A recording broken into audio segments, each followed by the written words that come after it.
How to make text smaller in WhatsApp.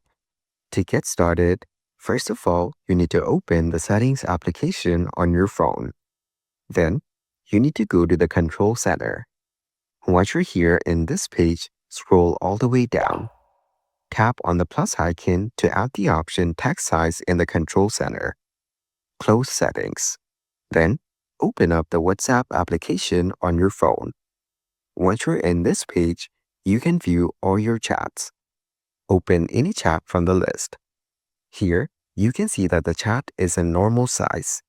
Now swipe down from the top right to access quick control panels. Tap on this text resize button from the control center. You can simply increase or decrease the text size from here. And make sure from the option below, WhatsApp only is enabled. Once you're done reducing the text size, swipe up to get to this page. You will notice that the text size has been decreased.